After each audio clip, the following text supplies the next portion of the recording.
Mi novio pasó 3 años fingiendo que me amaba.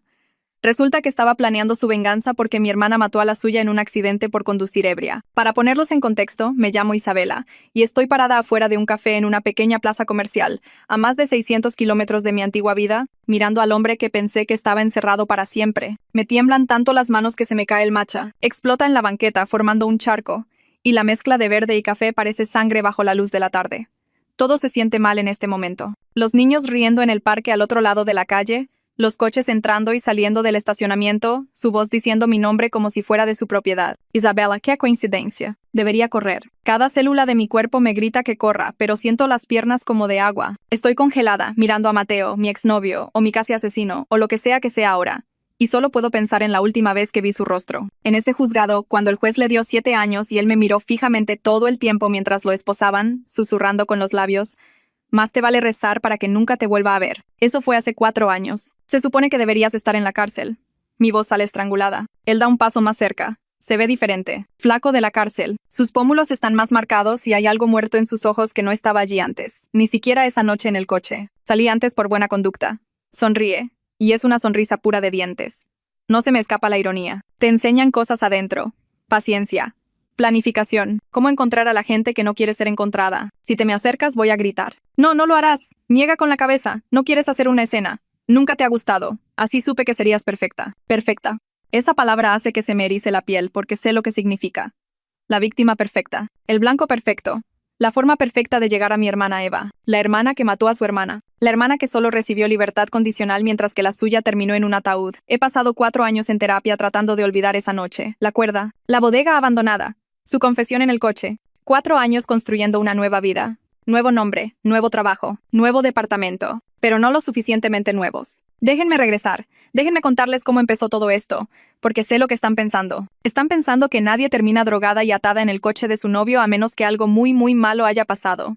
Tienen razón. Mateo y yo nos conocimos en un café cerca de mi oficina. Fue encantador, se disculpó mucho. El tipo de hombre que convierte un latte derramado en un encuentro de película. Yo era profesora. Él dijo que era bombero. Le di mi número después de que insistió en reemplazar mi bolsa de la laptop que se había manchado. Durante 3 semanas solo mensajeamos. Nunca me presionó. Me mandaba mensajes de buenos días, preguntaba por mi trabajo y se acordaba de cuando yo estaba agotada. Esperó a que yo sugiriera que fuéramos a cenar. Más tarde, me preguntaría si él sabía que eso me haría confiar más en él, dejarme marcar el ritmo. Nuestra primera cita fue en un restaurantito italiano. Me dejó hablar todo el tiempo. Le conté de mi familia. De cómo Eva era la salvaje mientras yo era la responsable, de cómo mis papás seguían viviendo en la misma casa donde crecimos. Él hacía preguntas, escuchaba, dijo que su familia era complicada y cambió de tema. Pensé que estaba siendo vulnerable, mostrándome que tenía heridas. No sabía que sus heridas tenían el nombre de mi hermana escrito en ellas. A los 3 meses éramos exclusivos. Borró sus apps de citas frente a mí, sin que yo se lo pidiera. Me dio un cajón en su casa, luego una llave. Me escuchaba cuando yo me quejaba. Aprendió mi ciclo menstrual. Mis detonantes de ansiedad. Cuando me daban ataques de pánico, él sabía exactamente qué hacer. Lo investigué, dijo. Y yo pensé que era lo más tierno. A los 6 meses conoció a mis papás. Yo estaba nerviosa. No dejaba de jugar con la servilleta en el coche. Te van a adorar, le dije. Mateo se estiró y tomó mi mano. Yo solo quiero que sepan cuánto amo a su hija, dijo, apretando suavemente. Mirando atrás, me pregunto si practicó esa línea. Mi mamá abrió la puerta e inmediatamente lo jaló para darle un abrazo. Tú debes ser Mateo. Isabela no deja de hablar de ti. Él le devolvió el abrazo. No el típico abrazo incómodo que dan los hombres. Uno de verdad. Y ella habla maravillas de usted todo el tiempo, Sra. Robles. Ya veo de dónde sacó Isabela su sonrisa. Mi mamá hasta se sonrojó. Él le ayudó a poner la mesa, preguntando por cada platillo que había preparado. Esta vajilla era de mi abuela, le dijo ella. Y él trató cada plato como si fuera de oro. Son hermosos. Hay algo especial en las cosas que pasan de generación en generación, ¿no cree? Mi mamá me miró por encima de su hombro radiante y movió los labios diciendo, es un encanto. A mitad de la cena, el triturador del fregadero empezó a hacer un ruido horrible. Mateo ya se estaba arremangando la camisa. ¿Le importa si le echo un ojo? Mi papá le sostuvo la linterna mientras Mateo trabajaba. Mi papá me enseñó, dijo Mateo. Decía que un hombre debe saber arreglar las cosas. Su padre se había quitado la vida, pero yo no sabía eso todavía. En ese momento solo podía pensar en que claramente se había ganado la aprobación de mi padre. Solo lo observé trabajar. Su camisa se levantó un poco, revelando una cicatriz en la parte baja de su espalda sobre la que nunca había preguntado. Eva entró justo cuando nos estábamos sentando. 40 minutos tarde. Perdón, el tráfico estaba horrible. ¿Se veía bien?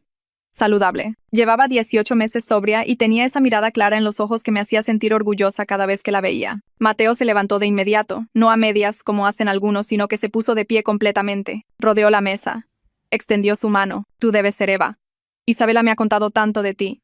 Soy Mateo. Eva pareció sorprendida por la formalidad, por la calidez. Le tomó la mano. Puras cosas buenas, espero. Mencionó que llevas más de un año sobria. Eso es un logro increíble. Los ojos de Eva se cristalizaron. Me miró a mí y luego a él. Eso es. La mayoría de la gente no. Se detuvo. Se recompuso. Gracias. Eso significa mucho. Mi mamá intervino. 18 meses la próxima semana. 18 meses, repitió Mateo. Como si lo estuviera archivando. Y lo estaba. Sabía exactamente cuánto tiempo había pasado. Sabía que habían pasado 24 meses desde que Eva terminó su libertad condicional y su servicio comunitario. 18 meses desde que se volvió sobria. 42 meses desde que mató a su hermana. Eso requiere una fuerza de verdad, dijo él, sonriendo. Por favor, siéntate. Mateo le acercó la silla. Le sirvió agua a ella primero. Luego vino, cuando ella dijo que ahora bebía con moderación. Le sirvió exactamente media copa. Observé su mano. Estaba perfectamente firme. Sirvió ese vino como si estuviera manejando nitroglicerina. Cuidadoso. Preciso. Una copa con la cena, a veces. Mi terapeuta dice que se trata de aprender a controlar, no de la abstinencia total, dijo ella a la defensiva. Como si esperara que la juzgaran. Tiene sentido, dijo Mateo. Con total naturalidad. La recuperación no es igual para todos. Tú te conoces mejor que nadie. Eva se le quedó viendo. Sí, exacto. La mayoría de la gente no entiende eso. Él siguió dirigiendo la conversación hacia Eva. En ese momento me pareció muy considerado, incluyéndola, haciéndola sentir vista. Isabela mencionó que trabajas con jóvenes en riesgo. Toda la actitud de Eva cambió. Se enderezó. Su voz se volvió más fuerte. Sí, adolescentes, en su mayoría. Chicos que han cometido errores. Algunos me recuerdan a mí a esa edad, antes de que de verdad me descarrilara. ¿Qué tipo de errores?, preguntó Mateo, inclinándose hacia adelante como si estuviera genuinamente interesado. Conducir ebrios. Robo. Agresiones. Cosas que podrían arruinar sus vidas si alguien no interviene. Eva jugueteó con la comida en su plato. A mí me dieron una segunda oportunidad cuando la mayoría pensaba que no la merecía. Esos chicos también la merecen. Todo el mundo merece una segunda oportunidad, dijo Mateo. Levantó su copa. Por las segundas oportunidades y por la gente valiente que las toma. Eva tuvo que bajar su copa. Le temblaba la mano. Perdón, dijo, presionando la servilleta contra sus ojos. Es que la gente normalmente no. Me miró. Isabela. Es maravilloso. El trabajo que haces es importante, continuó Mateo. Esos chicos tienen suerte de tener a alguien que de verdad entiende por lo que están pasando. Gracias, susurró ella. Más tarde, en la cocina, Eva me acorraló mientras Mateo estaba afuera ayudando a mi papá con algo. No lo dejes ir, me dijo con una intensidad. Te lo digo en serio, Isabela. Ese hombre es oro puro. La forma en que te mira. La forma en que acepta todo. ¿Sabes lo raro que es eso? La abracé fuerte. Lo sé. Lo amo. Pensé que era tan afortunada. Pensé que había encontrado a alguien que podía amar a mi familia caótica y complicada. No sabía que estaba memorizando la risa de Eva para poder recordarla mientras planeaba cómo herirme a mí para vengarse de ella. Regresamos a su departamento como a las 10. Yo estaba un poco mareada por el vino, feliz de que todo hubiera salido tan bien. Mateo estuvo callado en el camino a casa, y pensé que solo estaba cansado. Nos estábamos preparando para dormir cuando él se sentó en el borde del colchón, observándome mientras me quitaba los aretes. Había algo en su expresión, algo que no pude leer.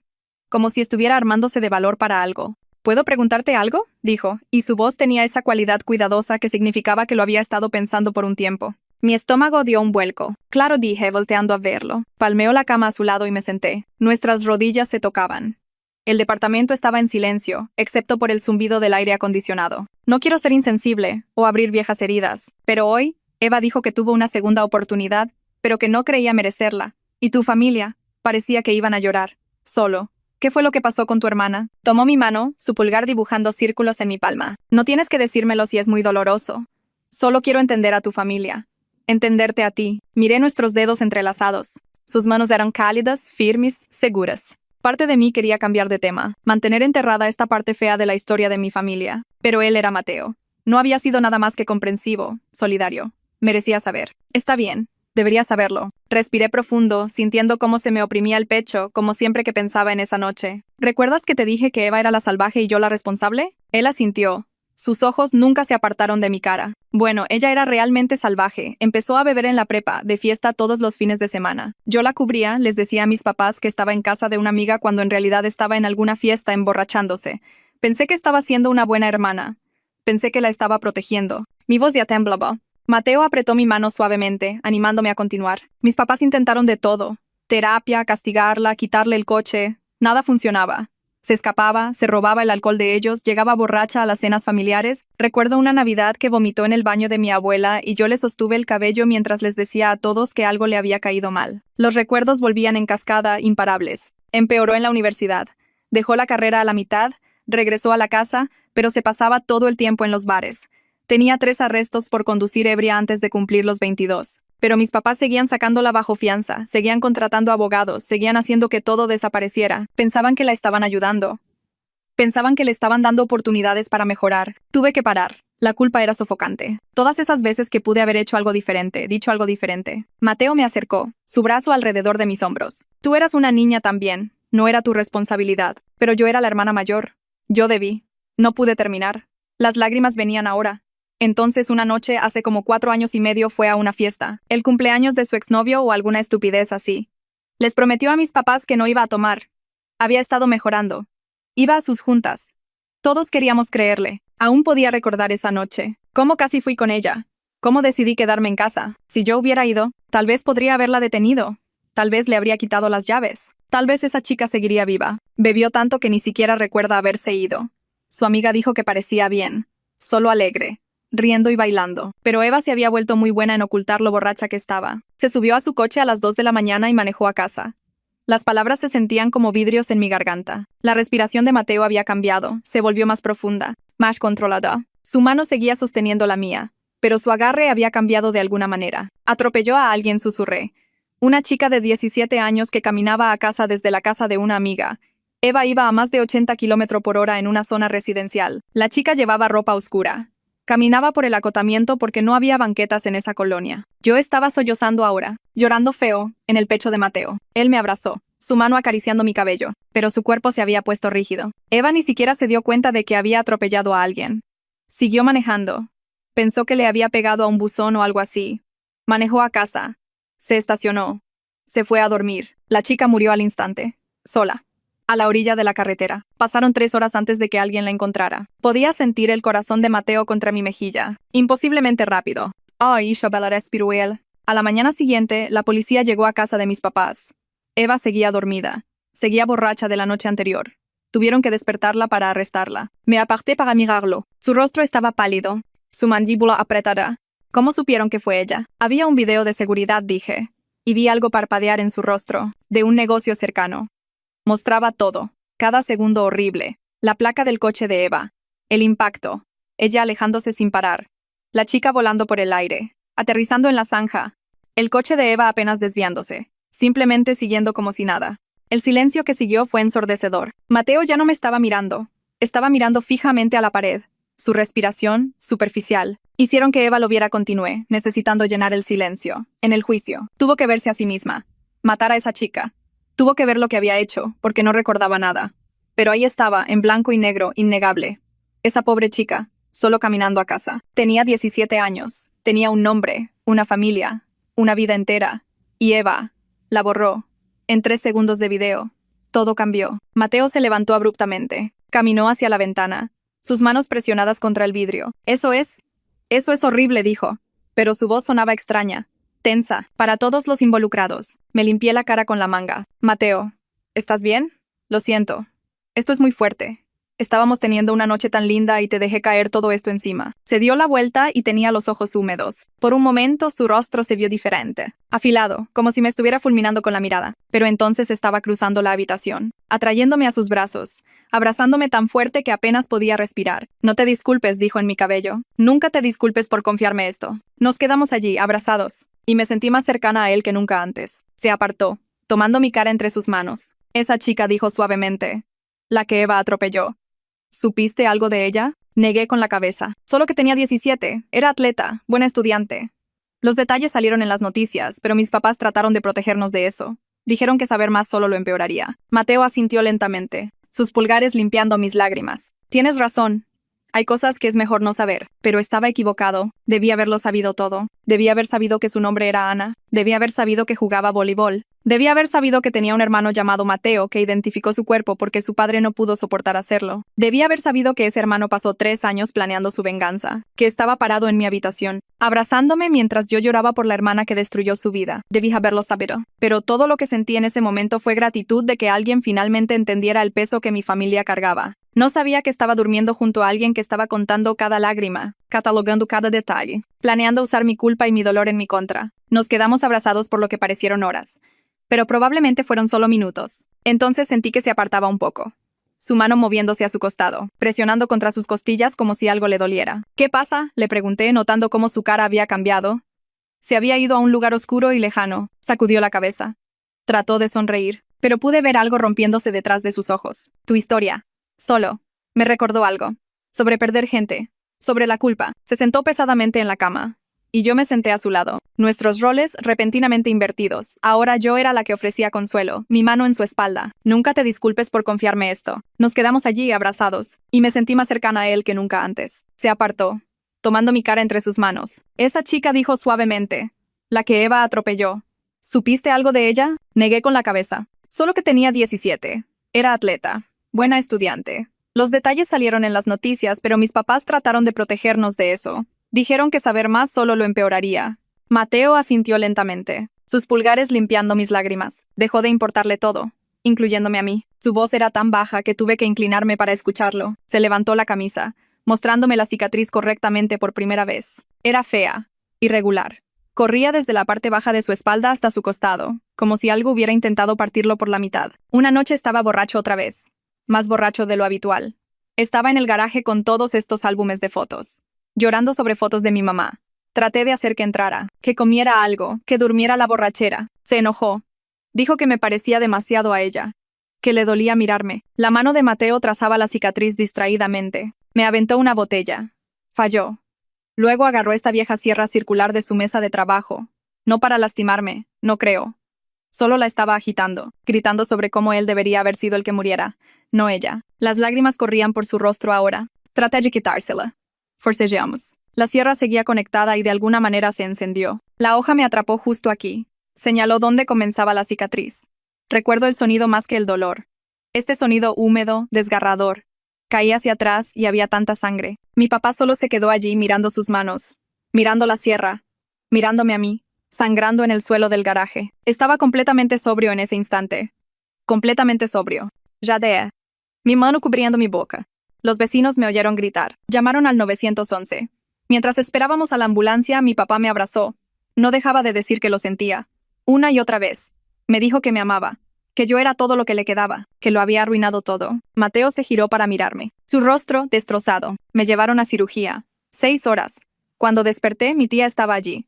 No podía mirarme a los ojos cuando me lo dijo. Mientras yo estaba en cirugía, mi papá regresó al garaje. Dejó una nota diciendo que era un peligro para todos, especialmente para mí, que me amaba pero no podía confiar en sí mismo para no volver a lastimarme. Encendió el coche y nunca lo apagó. Su voz se rompió por completo. Se mató en el mismo lugar donde casi me mata. El mismo garaje. Lo encontraron con una foto mía de la escuela en la mano. Mateo. Ay, Dios mío, susurré, atrayéndolo hacia mí. Colapsó en mi pecho. Esos sollozos profundos y desgarradores sacudiendo todo su cuerpo. Lo peor es la nota, dijo, ahogándose. Escribió que verme sangrar fue lo único que le hizo darse cuenta de que quería vivir. Pero para entonces ya era demasiado tarde. Ya me había lastimado. No podía vivir con lo que había hecho. No fue tu culpa, le dije, abrazándolo más fuerte. Nada de eso fue tu culpa. Lo sé, lógicamente susurró.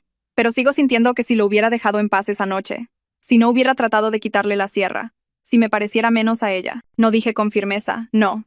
Tu papá estaba enfermo de dolor. Tú eras un niño tratando de ayudar a su padre. Lo amabas y él te amaba. Pero el dolor y el alcohol lo volvieron peligroso. Su decisión de quitarse la vida fue sobre su dolor, no sobre ti. Nos acostamos juntos, abrazándonos en la oscuridad. 2 personas bien jodidas que entendían lo que era cargar una culpa que no era realmente nuestra. Pensé que él abriéndose de esa manera, contándome esta historia horrible, significaba que estábamos construyendo algo real, algo que duraría. La forma en que lloró en mis brazos.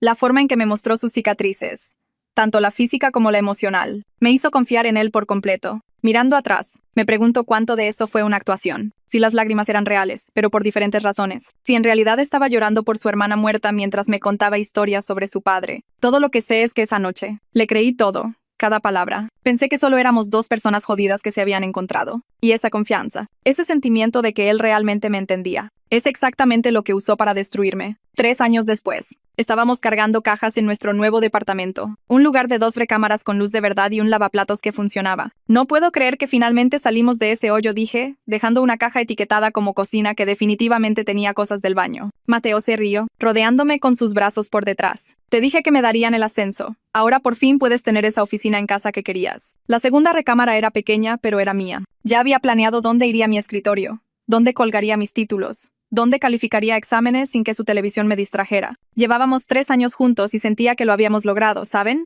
Conocíamos nuestros ritmos. Él sabía que yo necesitaba café antes de hablar por la mañana. Yo sabía que él necesitaba salir a correr cuando estaba estresado. Habíamos encontrado nuestro equilibrio. Eva nos ayudó con la mudanza, lo cual era enorme porque ella y Mateo se habían vuelto cercanos, como extrañamente cercanos. Ella le llamaba a él para pedirle consejo antes que a mí. Cuando tuvo una breve recaída hacía 6 meses, Mateo fue quien la llevó a una junta.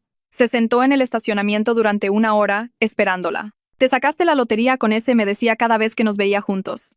No la vayas a regar. Mis papás también lo amaban. Mi mamá ya había empezado a hacer bromas sobre los nietos. Y mi papá le había dado a Mateo el reloj de su padre la Navidad pasada. Dijo que quería que se quedara en la familia. Pero entonces, unas 3 semanas después de mudarnos, algo cambió. Fueron cosas pequeñas al principio. Mateo empezó a tomar llamadas en el balcón en lugar de hacerlo frente a mí. Cerraba su laptop cuando yo entraba a la habitación. Decía que se quedaría trabajando hasta tarde, pero cuando le mandaba mensaje a su amigo del trabajo, Derek decía que Mateo se había ido hacía horas. ¿Dónde estabas?, le preguntaba.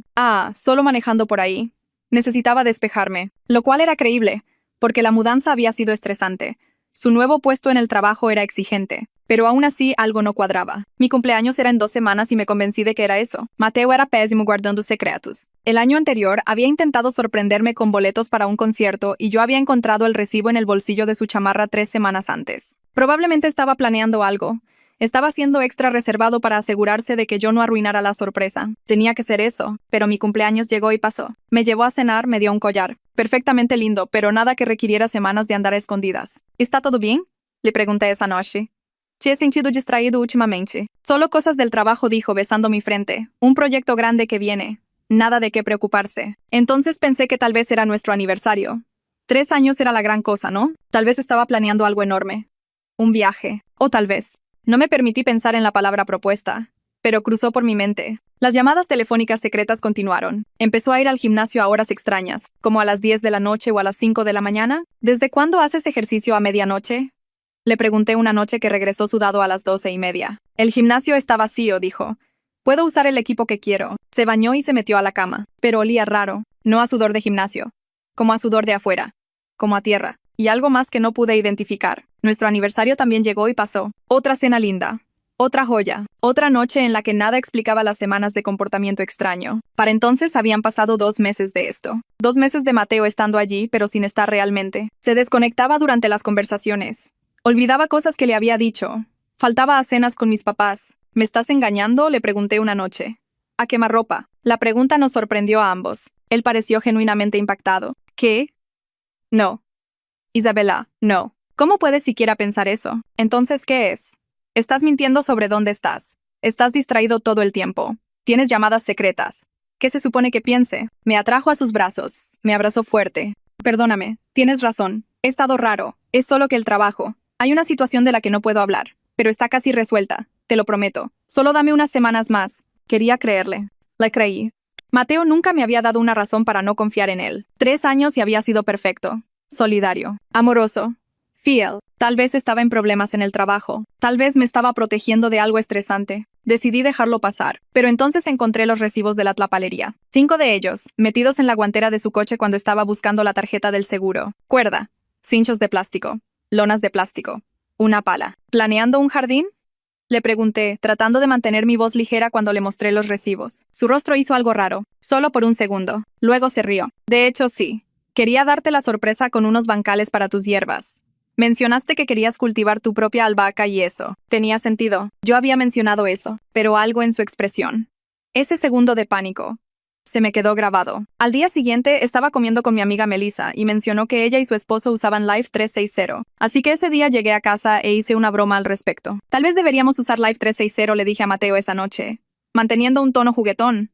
Ya sabes, como Melissa y su esposo, solo para saber dónde estamos. Por seguridad, estaba sonriendo, dejando claro que estaba bromeando. Más o menos. Todo su cuerpo se tensó. ¿Por qué necesitaríamos eso? Su voz era fría, de una manera que nunca había escuchado. Solo bromeaba, Melissa decía. No me importa lo que diga Melissa. No vamos a rastrearnos como si estuviéramos en libertad condicional. Eso es una locura, Isabela. ¿En serio confías tan poco en mí? Confío en ti, dije, desconcertada por su reacción. Dije que estaba bromeando. No, no lo estabas. ¿Crees que estoy escondiendo algo? ¿Crees que te estoy mintiendo? Se puso de pie. Empezó a caminar de un lado a otro. 3 años, Isabela. 3 años y de repente quieres rastrear cada movimiento que hago. Tú me has estado mintiendo. ¿Sobre dónde estás? ¿Qué estás haciendo? ¿Qué se supone que piense? Te lo dije, son cosas del trabajo. Entonces, ¿por qué no puedes decirme qué es? ¿Por qué no puedo? Por Dios, ¿por qué no puedes simplemente confiar en mí? Salió furioso. Se fue a la recámara y azotó la puerta. Habíamos tenido peleas antes, pero nada como esto. Nunca me había gritado así. Nunca me había hecho sentir loca por hacer preguntas razonables. Dormí en el sofá esa noche, mirando al techo, tratando de entender qué diablos nos estaba pasando. Por la mañana se disculpó. Me llevó café a la cama. Dijo que había reaccionado de forma exagerada, que el estrés lo estaba superando. Solo unas semanas más, prometió. Todo volverá a la normalidad pronto. Mirando atrás, debía haber presionado más, debía haber exigido respuestas. Debía haber notado que no dijo todo estará mejor, solo que volvería a la normalidad. Pero, ¿qué era normal cuando toda tu relación estaba construida sobre una mentira? Cuando el hombre que amabas había estado interpretando un personaje durante 3 años y la máscara finalmente comenzaba a resbalar, no lo sabía entonces. Pero esos recibos no eran para bancales de hierbas. Esas sesiones de gimnasio nocturnas eran él explorando lugares abandonados. Esas llamadas telefónicas eran él hablando con alguien sobre mí, sobre Eva, sobre el momento. No estaba teniendo una aventura. Estaba planeando algo mucho, mucho peor. 2 noches después, Mateo preparó la cena, mi favorita. Pollo a la parmesana con el vinito rico de la tienda del centro. Quiero disculparme apropiadamente, dijo, encendiendo velas en nuestra mesita del comedor. He sido un idiota y te mereces algo mejor. Se veía como el Mateo del que me enamoré. Ojos suaves, esa sonrisa torcida. La forma en que se echaba el cabello hacia atrás cuando estaba nervioso. Sé que he estado raro y a la defensiva. Y odio haberte hecho sentir que hiciste algo mal. Me senté. El alivio me invadió. Este era mi Mateo. Estábamos volviendo a la normalidad. Solo quiero que estemos bien, dije, tomando un sorbo de vino. Él ya lo había servido. Lo tenía esperándome. Estamos bien. Somos perfectos. Tú eres perfecta. Levantó su copa. Por nosotros. Por los 3 años de lo mejor que me ha pasado en la vida. Chocamos las copas y tomé otro sorbo. Más grande esta vez. El vino sabía un poco raro. Tal vez se había echado a perder el corcho. Pero no quería arruinar el momento quejándome. Comimos y hablamos y se sintió como antes. Casi.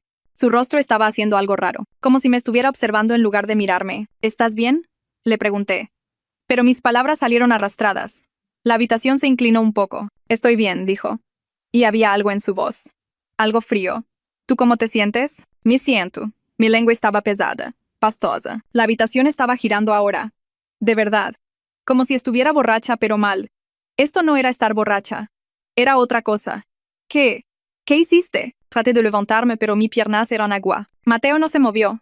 Solo se quedó allí sentado, viéndome intentar levantarme, viéndome falar. Probablemente deberías sentarte, dijo con calma. Acabará pronto. ¿Qué? ¿Qué hiciste? Mi voz sonaba lejana. Tomó otro bocado de su pollo. Masticó lentamente. Tragó. Te drogué, Isabela. Pensé que eso ya sería obvio. Las palabras no tenían sentido. Nada tenía sentido. El rostro de Mateo estaba cambiando, convirtiéndose en el rostro de otra persona. Alguien que no conocía. ¿Por qué? Pero la palabra apenas salió. Mi visión se estaba oscureciendo por los bordes. Lo último que vi fue a él levantándose, caminando alrededor de la mesa hacia mí. Sin prisa. Sin pánico. Solo caminando tranquilamente hacia mí mientras yo colapsaba en el suelo. Porque ya es hora, dijo, y entonces todo se volvió negro. Me despertó el sonido de la carretera. Ese zumbido específico del asfalto bajo las llantas. Mi boca sabía a cobre y mi cabeza se sentía como si se estuviera partiendo en dos. Traté de mover mis manos, pero estaban detrás de mí, atadas. La cuerda cortando mis muñecas. Estaba en el asiento trasero del coche de Mateo, acostada, y nos movíamos rápido. Mateo. Mi voz se quebró. Podía verlo por el espejo retrovisor. Sus ojos se encontraron con los míos. Despertaste. Bien. Me preocupaba haberte dado demasiado. ¿Qué chingados está pasando? ¿A dónde vamos? Traté de sentarme, pero el mundo giró violentamente. A algún lugar tranquilo, donde nadie nos moleste. Su voz era diferente. Plana. vacía de todo lo que lo hacía ser Mateo. Necesitas escuchar algo antes de... Bueno, antes de todo. ¿Antes de qué? Mateo, por favor, me estás asustando. Sea lo que sea, podemos hablarlo. Podemos arreglarlo. Se rió. No su risa real, algo amargo y agudo. ¿Arreglarlo? ¿Puedes traer a los muertos, Isabela? ¿Puedes arreglar eso? ¿De qué estás hablando? Pero mientras lo preguntaba, algo helado me recorría la espalda. Mi hermana se llamaba Ana, dijo, como si nada, como si estuviéramos discutiendo el clima. Ana Olson, 17 años, como 58 metros. Jugaba voleibol. Estaba en la lista de honor. Caminaba a casa de la práctica un 15 de marzo, hace 4 años y medio. Era martes. 9:43 de la tarde. Todo mi cuerpo se congeló. Mateo. Llevaba su camiseta del equipo, número 11, azul y blanco. Tu hermana la atropelló yendo a más de 80 km por hora en una zona de 40. Su nivel de alcohol en la sangre era 3 veces el límite legal. Oh, Dios. Oh, Dios mío. Mi hermana. Mató a la tuya. Las palabras salieron en un susurro. Me miró por el espejo de nuevo. Ahora lo entiendes. Te tardaste bastante. 3 pinches años y nunca preguntaste mi apellido. Nunca te preguntaste por qué alguien como yo querría a alguien como tú. Nunca cuestionaste nada porque estabas tan desesperada por ser amada. Esto es una locura. Tú estás loco. Toda nuestra relación. ¿Fue una mentira? Sí. Cada segundo. Cada beso. Cada te amo. Cada vez que cogimos. Todo fue para llegar a este momento. No. La palabra salió desgarrada de mí. No. Tú me amabas. Sé que me amabas. No puedes fingir eso por 3 años. Mírame. Se orilló en un camino de terracería oscuro. La grava crujiendo bajo las llantas. ¿Quieres saber la verdad? Me das asco. Cada vez que me tocabas, quería vomitar. Cada vez que decías te amo, me imaginaba el cuerpo de mi hermana en la morgue. ¿Sabes cómo se ve un cuerpo humano después de que lo atropella un coche? ¿Sabes el sonido que hace? Se giró en su asiento para verme de frente. Su rostro estaba torcido en algo inhumano. Se rompió como una muñeca.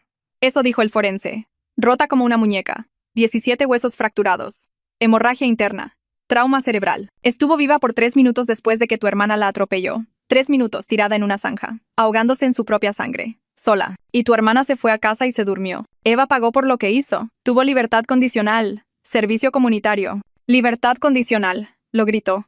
La saliva volando de su boca. Servicio comunitario. Mi hermana está muerta para siempre y la tuya tuvo que recoger basura en la carretera por 6 meses. Tus putos padres ricos se aseguraron de eso. Se aseguraron de que nunca viera el interior de una celda. El dinero de tu papi lo arregló todo, ¿verdad? Eso no es. Nosotros no. Pero no pude terminar porque era verdad. Mis papás tenían dinero. Dinero de abolengo. El abogado costó más que la casa de la mayoría de la gente. Tus papás ni siquiera parpadearon, se rió con amargura. Y funcionó. El juez le dio una palmadita en la muñeca porque era joven. Porque tenía potencial.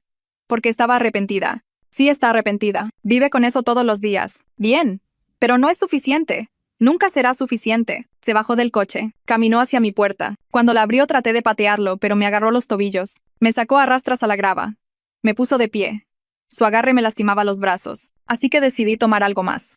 Algo que dolería igual. Mateo, por favor, yo no hice nada. Yo ni siquiera estaba allí. No, pero te beneficiaste. Tu hermana salió libre, se puso sobria, consiguió un trabajo, siguió adelante. Tuvo una segunda oportunidad que mi hermana nunca tendrá. Y tú pudiste conservar a tu hermana. Tuviste cenas familiares y cumpleaños y vacaciones. ¿Sabes qué tuve yo? Tuve que escoger un ataúd. Tuve que ver a mi papá quitarse la vida porque no podía seguir viviendo sin mi hermana. Me arrastró hacia el bosque, mis pies tropezando en la grava. La cicatriz en mi espalda era real. Pero no fue por mi papá. Fue del accidente de auto que tuve después de salir de la morgue. Estaba tan jodido después de identificar su cuerpo, que me estrellé contra una barra de contención. Salí volando por la ventana. Casi me muero. Debí haberme muerto. Habría sido mejor. Entonces, ¿por qué no mataste a Eva? ¿Por qué yo? Estaba sollozando ahora. Mocos y lágrimas mezclados en mi cara. Porque la muerte es demasiado fácil. Quería que ella sufriera como mi familia sufrió. Quería que perdiera a alguien que amaba sin ninguna puta razón. Más que estar en el lugar equivocado. En el momento equivocado. Quería que conociera ese dolor. Ese dolor específico de una pérdida sin sentido. Me tiró al suelo. Empezó a sacar algo de la cajuela. La pala. La cuerda. El plástico. 3 años fingí amarte. 3 años escuché tus estúpidas historias. Conocí a tus pinches padres. Le sonreí a esa asesina al otro lado de la mesa. ¿Sabes lo difícil que fue no matarla en ese mismo instante? ¿Servirle vino cuando quería estrellar su cabeza contra la mesa? ¿Nuestra relación? No significó nada. Estaba negociando ahora, desesperada. La noche que lloraste en mis brazos por tu papá. La mañana que dijiste que me amabas por primera vez. Nuestro aniversario cuando dijiste que te salvé. ¿Nada de eso fue real? Seguía en el suelo donde me había tirado. la grava enterrándose en mis rodillas. Manos atadas a la espalda, dejó caer la pala junto a mí. Luego se arrodilló. Me agarró la cara, con fuerza, obligándome a mirarlo. Cada palabra fue calculada, cada toque fue estrategia. Te estudié por 6 meses antes de ese encuentro en el café. Sabía exactamente cómo te gustaba el café. ¿Qué libros leías? ¿Qué te haría confiar en mí? Fuiste tan pendejamente fácil, tan desesperada porque alguien amara a tu familia rota que nunca cuestionaste por qué alguien como yo querría a alguien como tú. Alguien como yo. Alguien que pasó 3 años planeando la venganza perfecta. Alguien que renunció a todo. Mi nombre, mi vida, mi cordura, para hacer que tu hermana pagara. Se puso de pie. Agarró la pala, sopesándola en sus manos. Mañana por la mañana encontrarán tu cuerpo. Suicidio. Has estado deprimida, les diré. La culpa por lo que hizo Eva finalmente te superó. Dejaste una nota diciendo que no podías vivir con eso. Y Eva tendrá que vivir con eso. Que sus acciones no solo mataron a mi hermana, sino a ti también. Lo sabrán. Lo descubrirán. No puedes. Puedo. Y lo he hecho. Todo está planeado. Me dio la espalda. Caminando hacia un lugar plano para empezar a cavar. Tu diario, con entradas que he estado falsificando por meses sobre tu depresión. El historial de búsqueda en tu laptop sobre métodos de suicidio. Les he estado diciendo a tus amigos que te ven deprimida. Nadie lo cuestionará. Fue entonces cuando la vi, una botella rota en la grava, como a 1 metro de distancia. Mientras él estaba de espaldas, me arrastré hacia ella, ignorando las rocas que rasgaban mis pantalones. Mis dedos encontraron el borde dentado y empecé a cortar la cuerda. Mateo, por favor. Te amo. A pesar de todo, todavía te amo. Esa es la diferencia entre nosotros, Isabela. Tu amor fue real. El mío nunca lo fue. La cuerda se rompió. Agarré el cuello roto de la botella y me abalancé sobre él justo cuando se daba la vuelta. El vidrio lo alcanzó en la cara y él gritó soltando la pala. La sangre brotó de un corte en su mejilla. Pinche perra. Corrí. Descalza. Mareada por lo que sea que me dio. Pero corrí. Y podía oírlo detrás de mí, rompiendo ramas en la maleza. Isabela, solo estás empeorando esto. Llegué al camino de tierra y seguí corriendo. Mis pies sangraban, dejando huellas. Pude ver unas luces de coche a lo lejos. Corrí hacia ellas agitando mis manos. Ayuda, por favor, ayúdenme. Pero el coche pasó de largo. Ni siquiera frenó. Mateo se estaba acercando. Podía oír su respiración agitada y furiosa. Me metí de nuevo en el bosque al otro lado del camino, tratando de perderlo en la oscuridad. Una rama me golpeó la cara, rasgándome la piel. Seguí adelante. Entonces su mano estaba en mi cabello, jalándome hacia atrás. Caí con fuerza. El aire se me salió. Estaba encima de mí. Sus manos alrededor de mi garganta. Se suponía que ibas a hacer esto fácil. Se suponía que solo ibas a morir. Le arañé la cara, encontrando el corte de la botella, enterrando mis dedos en él. Aulló y se echó hacia atrás lo suficiente para que yo pudiera levantar mi rodilla con fuerza hacia su ingle. Se dobló y yo rodé. Agarré una roca y la balanceé hacia su cabeza. Conectó con un golpe sordo y enfermizo. Cayó, pero no quedó inconsciente. Me agarró el tobillo cuando intenté correr de nuevo, tirándome. Rodamos por la tierra. Él tratando de inmovilizarme. Yo luchando como un animal. Le mordí la mano cuando se acercó a mi cara, saboreando la sangre. Me dio un revés tan fuerte que vi estrellas. 3 años, gritaba. 3 años de mi vida echados a la basura por ti. Encontré la pala que él había tirado, la balanceé hacia sus rodillas. Cayó, gritando. No me detuve a mirar atrás. Corrí hacia la carretera de nuevo. Vi venir otro coche. Esta vez me paré en medio de la carretera. Tenían que parar o atropellarme. El coche frenó en seco. Una mujer mayor, con los ojos abiertos por el terror. Por favor, jadee. Por favor, ayúdeme. Llame al 911. Debió ver la sangre y el terror en mis ojos, porque inmediatamente puso los seguros y agarró su teléfono. ¡Sube!, gritó, desbloqueando solo la puerta del copiloto. Me lancé adentro justo cuando Mateo emergía del bosque cojeando, con la cara cubierta de sangre y rabia. La mujer aceleró a fondo, las llantas rechinando. En el espejo vi cómo se hacía más y más pequeño, hasta que fue solo una sombra. La mujer iba a 140 km/h en una zona de 80, con los nudillos blancos en el volante. Ay, Dios mío, seguía diciendo. ¿Estás bien? ¿Te llevo al hospital? A la policía, jadee. Por favor, va a venir por nosotras. Me pasó su teléfono con manos temblorosas, ya llamando al 911. Podía oírlo timbrar en el altavoz. Mis manos estaban tan ensangrentadas que dejé manchas en la pantalla. 911. ¿Cuál es su emergencia? Mi novio trató de matarme. Mateo Olson. Me drogó, me ató. Iba a enterrarme. Estoy en un coche con... Miré a la mujer. Margarita susurró. Margarita. Me recogió en la carretera 49, cerca del kilómetro 17. Él sigue allí. Podría estar siguiéndonos. ¿Está a salvo en este momento, señora? No lo sé. No creo. Lleva años planeando esto. Iba a matarme. Hacer que pareciera un suicidio. Eso es lo que me iba a hacer. Estamos enviando unidades a su ubicación. ¿Puede llegar a un lugar público? Margarita tomó el teléfono. La estoy llevando al Walmart de la Avenida Reforma. Está a 5 minutos. Por favor, manden a alguien allí. Miró por el retrovisor y se puso pálida. Hay unas luces detrás de nosotras. Vienen rápido. Me giré. Las luces altas, acercándose. Podría ser cualquiera, pero yo sabía que no lo era. Es él. Es su coche. Margarita se pasó un alto. El coche detrás de nosotras la siguió, y dio una vuelta brusca a la derecha, en una zona residencial. Las llantas rechinaron. Detrás de nosotras el coche de Mateo también dio la vuelta. Demasiado rápido. Coleó. Pero siguió avanzando. Margarita ahora estaba manejando por los jardines de la gente. Buzones explotando bajo su defensa. ¿Dónde chingados están los policías?, grité al teléfono. Las unidades están a 3 minutos, señora. Siga moviéndose. Mateo nos chocó por detrás. El coche de Margarita se sacudió. Ella logró mantener el control. Apenas. El Walmart jadeó. Si podemos llegar al Walmart. Otro golpe por detrás. Esta vez, dimos un trompo. Terminamos en el césped de alguien. El coche de Mateo frenó en seco. Se bajó. Cojeando, pero moviéndose rápido. Margarita intentaba arrancar el coche de nuevo, pero no encendía. «Corre», dijo. «Por puertas diferentes. Corre en direcciones opuestas». Salimos disparadas del coche justo cuando Mateo lo alcanzaba. Corrí hacia las casas, gritando por ayuda. Se encendían luces. Los perros ladraban. Por fin podía oír las sirenas, cada vez más cerca. Miré hacia atrás y vi que Mateo me había seguido a mí, no a Margarita. Por supuesto. Siempre se trató de mí. Corrí entre 2 casas. A través de un patio trasero, una luz con sensor de movimiento se encendió. Mateo estaba quizás a 6 metros detrás de mí, su cara cubierta de sangre por donde lo había cortado. Isabela, ni siquiera intentaba ser sigiloso. «No puedes correr para siempre». Agarré un bote de basura. Lo aventé detrás de mí. Se tropezó. Cayó con fuerza. Seguí corriendo. Las sirenas estaban más fuertes ahora. Muy fuertes. Y entonces había luces azules y rojas por todas partes. «Policía, deténgase donde está». Colapsé en el jardín de alguien, sollozando. «Es él. Mateo Olson. Trató de matarme». Mateo intentó correr, pero su rodilla herida le falló. 2 policías lo taclearon. Estaba gritando sobre su hermana, sobre la justicia, sobre cómo yo merecía morir. «Él mató a mi hermana. Su familia mató a Ana». «Señor, tiene derecho a guardar silencio». «No, ustedes no entienden, se salieron con la suya. Fue un asesinato, yo solo estaba haciendo justicia». Metieron a Mateo en la parte trasera de una patrulla mientras seguía divagando. Me estaba mirando fijamente a través de la ventana, su rostro torcido con tanto odio que no parecía humano. «Esto no se ha acabado», susurró con los labios. Un detective se arrodilló junto a mí. «Señora, vamos a necesitar que nos acompañe a la estación. Cuéntenos todo». 3 años, dije, viendo cómo se alejaba la patrulla con Mateo. Lo planeó por 3 años. «Todo fue una mentira. Ya está a salvo», dijo el detective. Pero yo no me sentía a salvo. Nunca volvería a sentirme a salvo. ¿Cómo confías en alguien después de algo así? ¿Cómo crees en el amor cuando fue usado como un arma en tu contra? Me llevaron al hospital primero. Documentaron cada herida, fotografiaron cada moretón. Las marcas de la cuerda en mis muñecas. La marca de su mano en mi garganta. Los cortes en mis pies por correr descalza.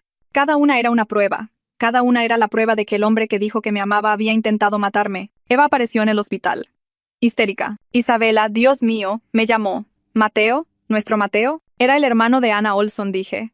Y vi cómo su rostro se ponía blanco. «La chica que atropellaste. Es su hermano». Las piernas de Eva cedieron. Tuvo que agarrarse de la pared. «No, eso no. ¿Tuvimos cenas?» Me tomó de la mano, me dijo que todo el mundo merecía una segunda oportunidad. Estuvo planeando matarme todo el tiempo. «Para hacerte sufrir». Eva vomitó en el bote de basura del hospital. Luego me abrazó mientras ambas llorábamos. Ana Olson estaba muerta. Mateo Olson iba a ir a la cárcel. Y yo estaba viva, pero rota de maneras para las que aún no tenía palabras. Pero justo cuando pensé que la tragedia había terminado, Mateo apareció años después. «¿Qué estás haciendo aquí?», le pregunto, tratando de sonar valiente. «Voy a terminar lo que empecé», dice, sacando una navaja. Cojo por puro instinto. Entro corriendo al café empujando a la gente en la fila. «Llamen al 911», grito, pero Mateo ya está detrás de mí. La navaja escondida contra su pierna. La gente está confundida. No entienden. Él se ve tranquilo, controlado. Yo me veo como una loca. Salgo por la puerta trasera, activando una alarma. Bien. Cuanto más ruido, mejor. Estoy en el estacionamiento trasero ahora. Contenedores de basura y camiones de reparto. Mateo sale por la puerta. Rápido. Ya no finge. «No tienes a dónde ir, Isabela». No está gritando. Su voz es calmada, razonable, lo que lo hace peor. He tenido 4 años para pensar en esto. 4 años para darme cuenta de que no necesito que parezca un suicidio. Solo te necesito muerta. Sigo retrocediendo, buscando cualquier cosa para usar como arma. Un palé roto, un tubo de metal. «La policía sabe que estás libre», me advirtieron. «Si algo me pasa, sabrán que fuiste tú». C'est un coche de hombros. La cárcel ya me quitó todo. Mi futuro. Mi reputación. Mi vida. ¿Qué más pueden hacerme? Me ataca rápido, más rápido de lo que esperaba, y la navaja rasga mi piel. No es profundo. Pero mi sangre gotea por mi brazo. Me doy la vuelta y corro hacia la calle, hacia el tráfico, hacia los testigos. Mis pies golpean el pavimento y puedo oírlo justo detrás de mí, respirando con dificultad. Sus pasos acercándose. La navaja me alcanza en la espalda, cortando mi camisa y mi piel. Grito, pero no me detengo. No puedo detenerme. La avenida principal está justo allí. 4 carriles de tráfico en hora pico. Coches pasando a 60 o 80 km por hora. No lo pienso. Corro directo hacia el tráfico. Los claxones suenan. Los frenos rechinan. Un sedán me esquiva. La cara del conductor, congelada por la sorpresa. Cruzo el primer carril. El segundo carril. Estoy en medio de la avenida ahora. El caos del tráfico a mi alrededor. Isabela. La voz de Mateo detrás de mí, llena de rabia. No puedes escapar. Miro hacia atrás. Me está siguiendo, metiéndose al tráfico. La navaja todavía en su mano. Tan enfocado en mí que no ve el camión. Viene como a 70 km por hora. El conductor está viendo su teléfono. Solo levanta la vista cuando Mateo se tropieza y cae en su camino. Pisa el freno, pero a la física no le importa. El impacto es instantáneo y brutal. El cuerpo de Mateo vuela por encima del cofre, cruza el parabrisas y aterriza a 6 metros de distancia, en el suelo. El conductor se va ya histérico. Salió de la nada, no pude frenar. Mateo está en el pavimento, sin moverse. Un charco de sangre se extiende bajo él, tan parecido a la descripción que él dio de su hermana hace tantos años. No se me escapa la ironía.